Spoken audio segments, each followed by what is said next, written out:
I was traveling with a colleague to Bangkok, Thailand for some business meetings.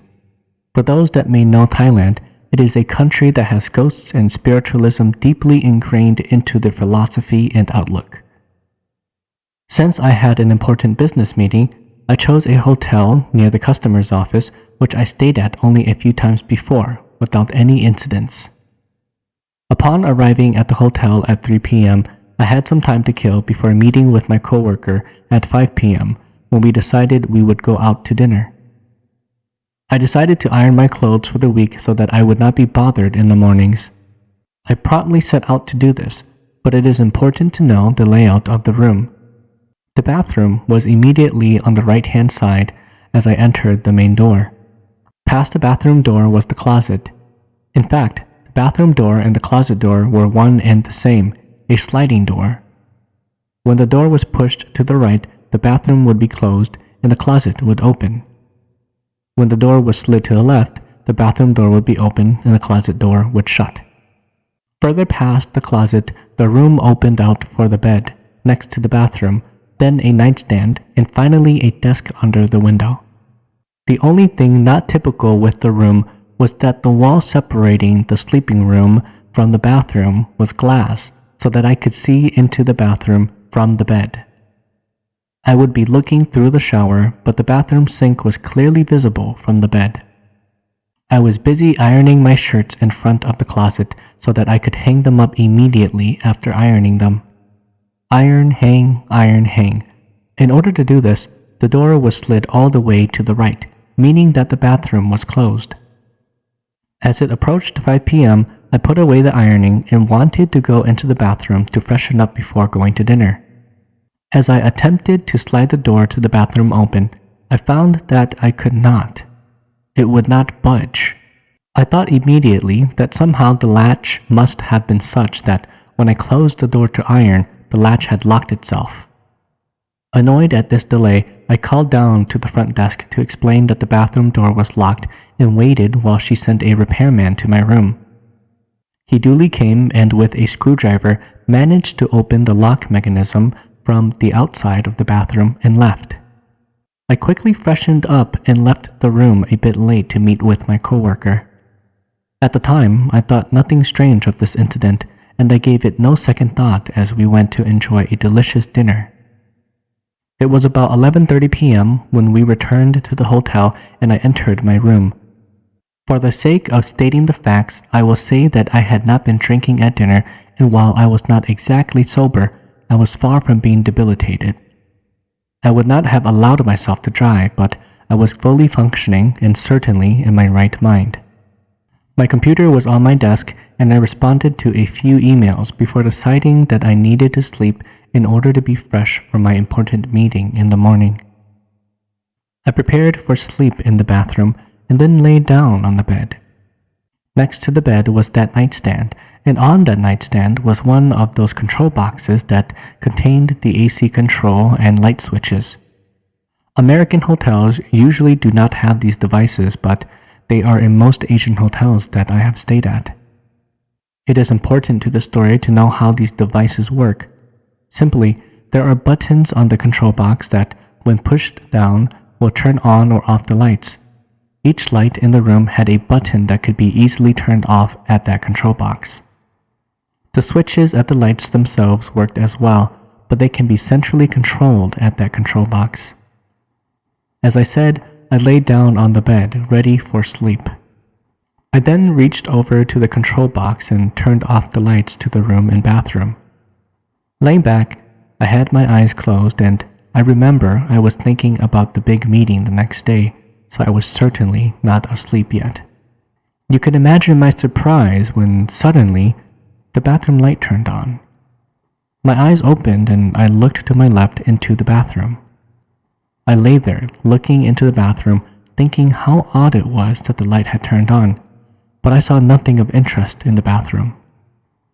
While contemplating the oddness of the light turning on all by itself, I remembered also hearing a sort of scratching or clacking noise that occurred at the same time that the bathroom light turned on. My mind had not made any jump to supernatural explanations at this point. I simply wanted to turn the light off and sleep, so I did just that, reaching over to push the button on the control box and turning off the light. I settled my head back down on the pillow and resumed to consider my presentation for the next day. About 15 seconds later, I heard the same scratching, clacking noise coming clearly from the bathroom, and even though my eyes were closed, I could tell that the bathroom light turned on again.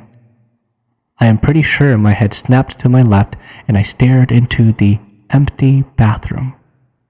I remember holding that position and staring into the bathroom, my mind searching for some explanation.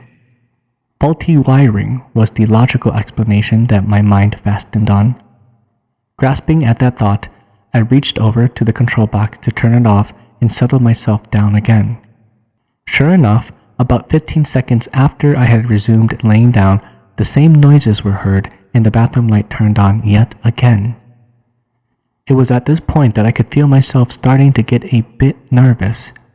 Having a light switch itself 3 times is enough for anyone to start searching for explanations beyond faulty wiring. From my position in bed, I did all I could do to see into the bathroom, but my visual search did not show anything of note. Deliberately, I once again leaned over to turn off the bathroom light using the control box. I was trying very hard to remain calm, and I remember thinking that if I got myself worked up, then my big meeting the next day would not go as well as could be. With this thought in mind, I forced myself to remain calm and closed my eyes. I waited for around the same amount of time as the 3 times before, half expecting the light to turn on again. This time, it didn't turn on, and that relieved me. As I waited longer, my mind was thinking over the strange occurrence, and somehow I got it into my mind that I wanted to turn on the bathroom light. Sitting up, I reached over to the control box and pushed the button. To my immense surprise, the bathroom light would not turn on. I pushed it on several times, pushing harder with each subsequent attempt. It was no use. The bathroom light would not turn on, and when I tried to turn on any other light in the room, no lights in the room would turn on. At this point, I admit that I was becoming upset. I fumbled to find my phone and called down to the front desk. I explained to her that the lights would not come on in my room, and she kindly suggested that I needed to put the key into the slot to activate the power to the room. I found this suggestion rather silly, but it actually relieved me a bit, sort of bringing me back to reality. I assured her that my key was in the slot and had been in the slot. We agreed that it would be best if someone came up to check. After hanging up, I sat on the desk by the window, the farthest point away from the bathroom, and stared into the dark, trying to see into the bathroom. Of course, my mind was racing for explanations and causes. It was during this intense period in the dark when the knock on the front door had me nearly jump out of my skin. Luckily, it was the night repairman sent to my room. Here was a real person, and the thought of this man coming seemed to strengthen my resolve. And I needed a lot of resolve because in order to open the front door, I had to walk past the bathroom door, which I did walking sideways and never taking my eyes off of the darkness in the bathroom. His first action was to check the slot on the wall to make sure that my key was indeed there. Assured that it was, he moved over to the control box and, testing it, found that it would not turn on the lights for him either. In broken English, he made me understand that he wanted to change that box out, that the problem surely rested with the box. I was very relieved, for here surely was the cause of all of my problems. Faulty circuits indeed, and the control box seemed to be the cause. This assurance, however, went only so far as I was forced to sit in the dark again, waiting for him to get a new control box. I resumed my seat on the desk at the farthest possible distance from the bathroom that I could get. I will admit that my nerves were a bit frayed as I jumped a second time when he knocked on his return about 15 minutes later. He commenced to change the control box, and when he had finished, he showed me with pleasure how a mere press of the buttons would turn on the lights in the room. I was certainly relieved that here was the logical explanation for all those times the light turned on by itself. Thanking him, I was ready to finally get to sleep for my big meeting in the morning. Before laying down, I made sure to push every button on that control box multiple times, turning on and off every light in the room. Satisfied, I decided it was time for sleep, but I needed to use the toilet before settling down. Going into the bathroom, I even stood at the light switch in the bathroom, flicking it on and off several times, watching my wryly smiling face in the mirror, partly ashamed of my thoughts that this was anything but faulty circuits. Then my eyes came to rest on the bathroom door, focusing on the lock of the bathroom door. Somewhere in the back of my head came the memory of that afternoon where the door had become locked. For about a minute, I stared at the lock, thinking it strange that it had locked by itself. I remember distinctly thinking that no faulty electrical current was going to make a door lock all by itself. Walking over to the lock, I turned my attention to it for the first time, leaning over it and poking at it. I tried multiple ways to set it so that it was halfway thrown and that it would be able to lock itself upon closing. I could not seem to find a way how it would do that. However, my investigation into the lock would remain incomplete. It was cut short while I was leaning over the lock poking at it, because directly at that time when I was investigating the lock, I heard the scratching noise directly behind me and the bathroom light turned off, leaving me in complete darkness. Within a matter of moments, I had determined that whatever was responsible for the lights and for the locked door did not want me in that hotel room that night. In the dark, I came back to the control box next to the bed, but I could not turn on any light in the room. My mental state at this time was quite a bit agitated, as you may guess. I called the front desk and told her that I needed to switch rooms and switch rooms right now. She hesitated for half a beat before she said someone would be right by to help me with my things. It probably took me half a minute in the dark to throw everything of mine, including my nicely ironed shirts, into my suitcase, and I was out of the room long before anyone could assist. In my haste in the dark, I had not seen a stack of expense receipts I left on the desk and needed someone to collect a few weeks later, which could have costed me thousands of dollars in unreimbursed business expenses. That was my state of mind at the time, but one thing was certain. I was not going to be disturbing that spirit in the room anymore. People have suggested to me that this certainly was a case of faulty wiring, electrical, and I grant that it may be so. It may also be coincidental that the lock, mechanical, was also faulty. However, I find it compelling that the electrical problem resurfaced even with a new control box at the precise time that I was looking at the lock. The timing of it all strikes me as well. For instance, during the time I was writing emails, there were no occurrences of the bathroom light turning on. That only started after I laid down. For me, this sequence of events is too much of a coincidence to be faulty this plus faulty that. However, I present this to you for your consideration. Weeks ago, I was off with my very close friend to Thailand. It was the first time for us to travel that far away from Brazil. The first night was always the hardest. We both suffered jet lag and could not sleep. The two of us checked into our room and I went and took a shower. I found that there were some hair in the bathtub. I shook it off and thought that maybe housekeeping who came to clean the room must have been lazy. After taking a shower, I realized that my friend was looking at something behind the picture that was hanging on the wall. "What is it?" I asked my friend. She turned around and made a yikes face. She pointed behind the picture and signed to me that I had to come see it. I looked at it and it seemed to me that it looked like an amulet. I told her that it may be something cultural in Thailand to put an amulet behind a picture. "Are you sure?" she asked. I told her that I will ask the front desk what it was about. We chatted through the night and got ready for the next day. The next day, I asked one of the hotel staff if there is a custom in Thailand to stick an amulet behind a picture. No, but some believe that if you find an amulet behind a picture in a hotel room, then that room is where some people have passed away. But don't worry, our hotel is safe. Have a good day, sir. Have a good day, madam. And so we shook it off and went to eat our breakfast. We went to a famous temple, and I tried to seek for more information about haunted spots in Thailand. Most information that I got was prisons and war grounds. They were mainly places that tourists like us could not reach. My friend was sleepy all day and had been sleeping on the bus when we were moving in between spots. When the bus stopped, my friend woke up and said, "Roy, remember the staff said nothing happened? But we found the amulet, right? I have heard of those rumors as well." I teased her and said to her that she was thinking too much. As I will always advise people in this case, I told her, "Do not let fear conquer you." She nodded in a bad mood.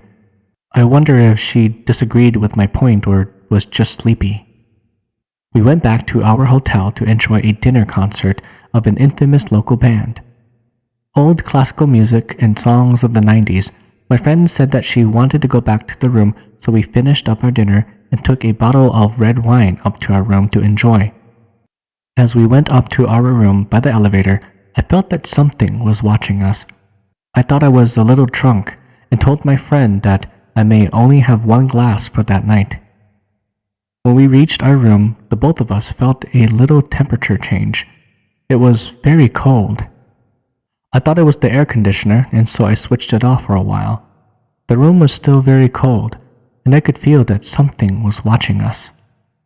My friend made the "see" face, and she was packing and got ready to move.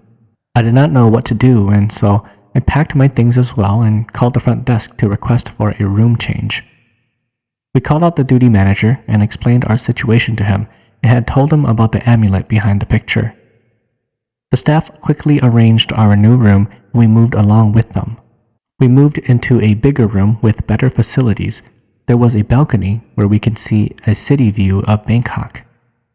My friend was happy about it and had quickly forgotten about what had happened.